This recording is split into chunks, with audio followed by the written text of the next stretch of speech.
Jameela Jamil, Harry's wife's friend, Part 6. We continue our analysis of the actress and presenter Jameela Jamil. This time we turn to more interviews and material generated primarily by her.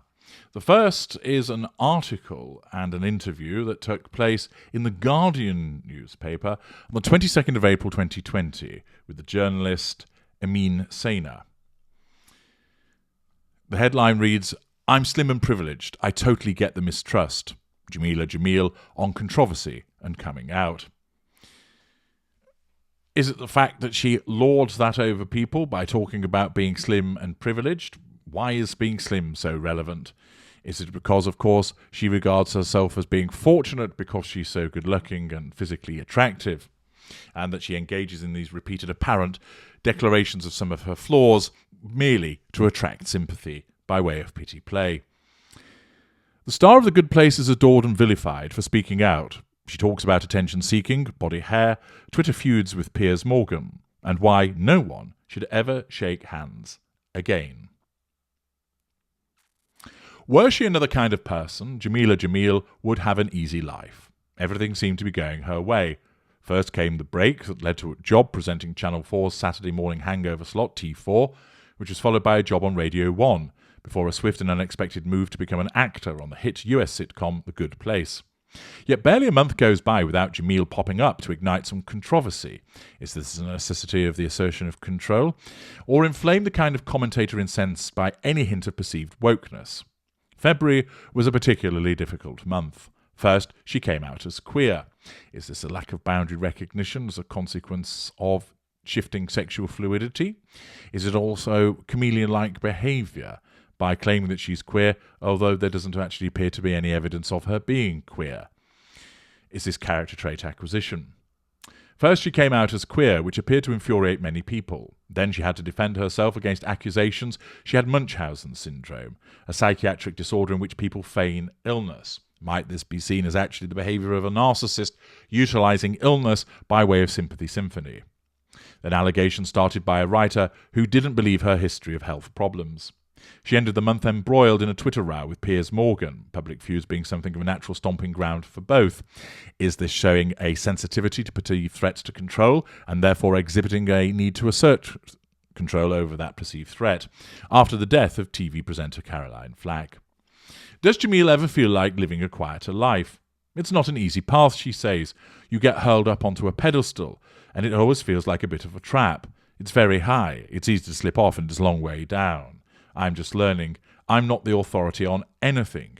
However, she states that she's not the authority on anything, but then regularly passes judgment on lots of people about the way that they live their lives as if she is an authority on something. This exhibits haughtiness. It also shows judgmental behaviour and hypocrisy. She has not, she says, handled myself perfectly at all times, but I am a human, prone to error. We talk on the phone with Jamil calling from her home in Los Angeles, which she shares with her boyfriend, the musician James Blake, and 3 friends. The lockdown has not been too difficult, she says. I couldn't feel more privileged right now. I'm safe. I have a house. I can afford to not work for a while, and I have my health, she says. On a more frivolous note, I'm really happy that handshaking is kind of cancelled forever. Except it's not. It has always appalled her, she says, and her explanation is something I've never considered before and will never be able to forget.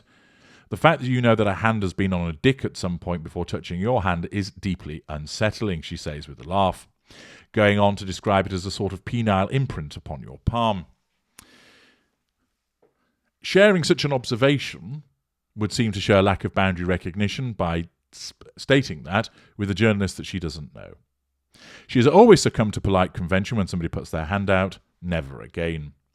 She is excited too about the possible return of women's body hair, saying that we're coming out of this furrier, chubbier, spottier and hopefully alive. And that's great, we are the lucky ones. Might it mark the end of ridiculous grooming ideals, the lip fillers, the weirdly immaculate eyebrows? For women who have transitioned, I think not having access to aestheticians is really difficult. I think some women are becoming used to seeing their faces without makeup and realising that you don't need all of the nonsense that we've flogged at us. I have to say that somebody commenting this way and in the article is appearing where she's clearly had her eyebrows done and that she's wearing makeup. Mostly she hopes that our value systems are going to shift. Celebrities have been hero worshipped, and now it has become very obvious who the true heroes are. And I think celebrities are consistently making arses of themselves. I would be happy never again to see a certain kind of influencer. I say, who is going to have the money for cellulite cream fillers or detox teas? No one's going to want to see your $300 bikini anymore. The way that we have looked up to money, fame and materialism. She pauses. I think that's gone overnight because we don't have the luxury anymore. We're talking about life or death. This is a depression. Celebrities need to shut up and open their purses. Jamil is donating to refugee and domestic violence charities. Is this facade management? Is she engaging in hypocrisy? Again, by telling people that they shouldn't be talking about these things and engaging in such behaviour herself. She has a new podcast which started at the beginning of the month, and she will soon launch a YouTube show. Is there anything sadder than a 34-year-old trying to start a YouTube channel? She laughs. Yet she's still going to do it, demonstrating hypocrisy once again. Both come under her I Weigh movement, a campaign that started on Instagram in 2018 to promote the idea that people, especially women, should be weighed by their achievements rather than the number on their bathroom scales, and to promote inclusivity, social justice and mental health. Is this an individual showing that she genuinely cares, or is it that she's engaging in facade management? The latest episode of the podcast features Reese Witherspoon talking about postnatal depression and her experience of sexism in the entertainment industry. Future interviews will be with the writer Roxane Gay, Gloria Steinem, for it is she, and the founder of the #MeToo movement, Tarana Burke. It is a sign of Jamil's influence that she simply made a wish list of people she wanted to interview and they said yes. I got creepy in the DMs, she says with a laugh. I have absolutely no shame, and it's great that the podcast is about ridding yourself of shame. Lack of embarrassment, lack of shame. Is this just a self-confident individual, or is it somebody who just doesn't give a jot about other human beings because she has no emotional empathy? If her guests seem to open up, it is probably because Jamil herself is incredibly candid. Oversharing, lack of boundary recognition, perhaps. In the episode with Vivek Murthy, the former Surgeon General of the US and author of Together, a book about loneliness, Jamil talks about trying to kill herself at 26. Oversharing, pity play. In other episodes, she talks about the eating disorder she had as a teenager. It is almost easy to see why the conspiracy theory that she has Munchausen's syndrome took off. She's been through so much, almost too much for one person. She attended an independent girls' school in London on a scholarship. She and her brother were mostly brought up by their mother, a school secretary, more of that later, where she says she was the victim of racist bullying that was physical and violent. Could that have been a lack of control environment that she was subjected to? She was abused as a child. If this is accurate, again, lack of control environment, and was later the victim of several sexual assaults. She has said she is a multiple rape victim. At 17, she was hit by a car, severely damaging her spine, and spent more than a year recovering. Mental illness led to the attempt to kill herself in her mid-20s, at which point she sought therapy. She also went through several painful operations as a child to deal with hearing loss, has celiac disease, and Ehlers-Danlos syndrome, which affects the body's connective tissues. In revealing so much about herself, she, unwittingly or not, places herself at the centre of many experiences. Is this a lack of boundary recognition? She may say, not unreasonably, that being so open reduces stigma, but it can also look like attention-seeking and self-promotion. This appeared to be what prompted the backlash when Jamil came out as queer. She had been criticised on social media for her appointment as a judge on Legendary, a TV competition inspired by black LGBT ballroom and voguing culture. To all appearances, Jamil was a heterosexual CIS woman who had been in a relationship with a man for 5 years. Jamil is not interested in justifying herself or how she identifies. Haughtiness?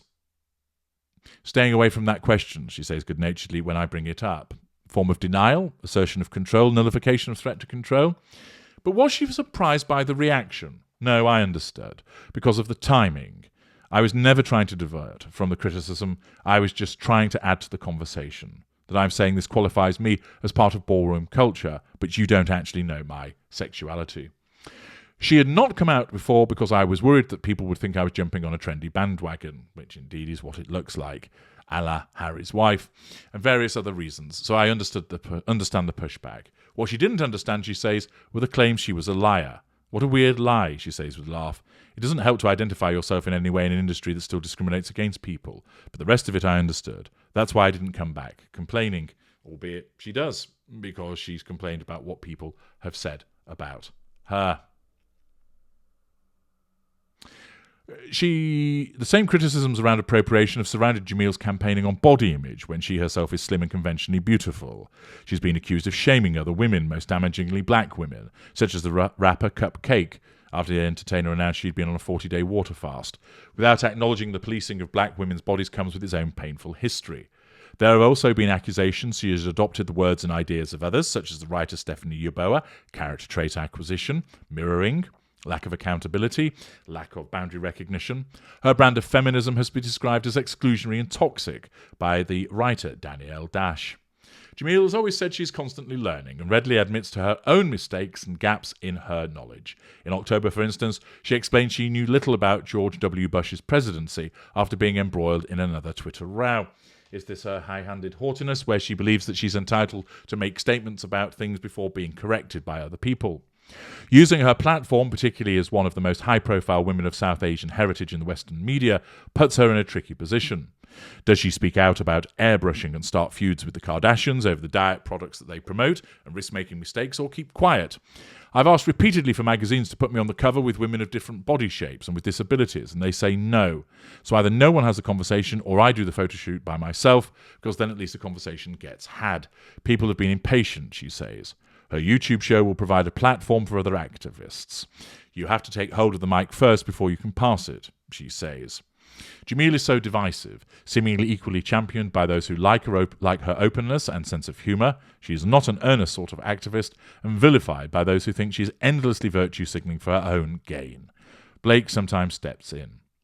After the Munchausen's rumour went viral, he posted, "It's pretty disgusting to watch the woman I love just be dogpiled on every day. Would she rather he didn't?" She laughs. "I don't want it to impair his career in any way because I'm in a controversy, but it must be difficult to see people hurt someone you love.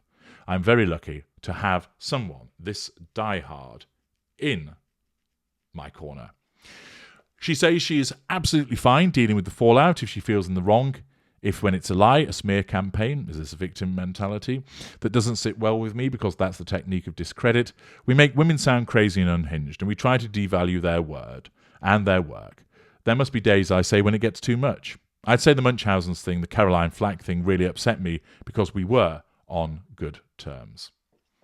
They had not really spoken just because of what had been going on, says Jamil. In October, Jamil had criticised a cosmetic surgery show Flack would be presenting.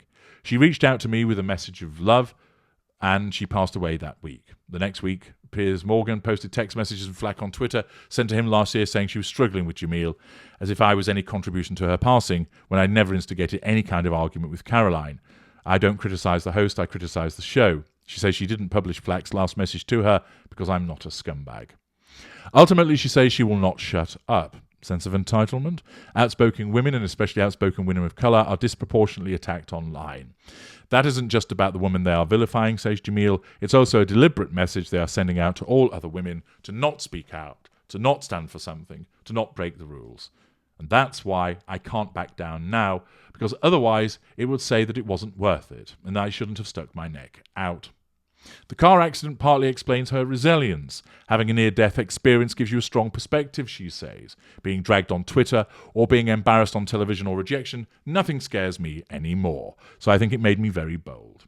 Is this a self-confident individual, or is this an individual who is repeatedly engaging in pity plays in order to nullify these threats to control? What's next for Jamil? She has built up a large social media following and something of a power base.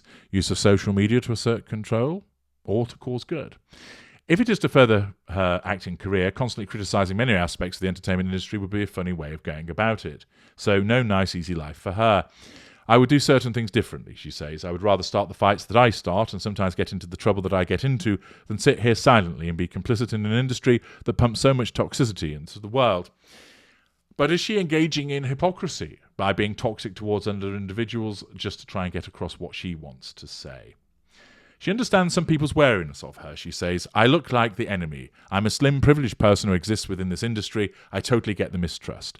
I would just have to do the work to prove I wasn't such a shitbag after all. I'm not doing this for popularity. I'm doing this so that I can undo the stuff that I saw when I was younger, that made me unwell, and try to change it. There is a smile in her voice as she says, and sometimes you have to be annoying and attention-seeking in order to instigate that change. Is she simply justifying her poor behaviour, Or is she an individual that is trying to cause good? More evidence to demonstrate what she is. Join me further in part 7 as we continue to look at the evidence about her.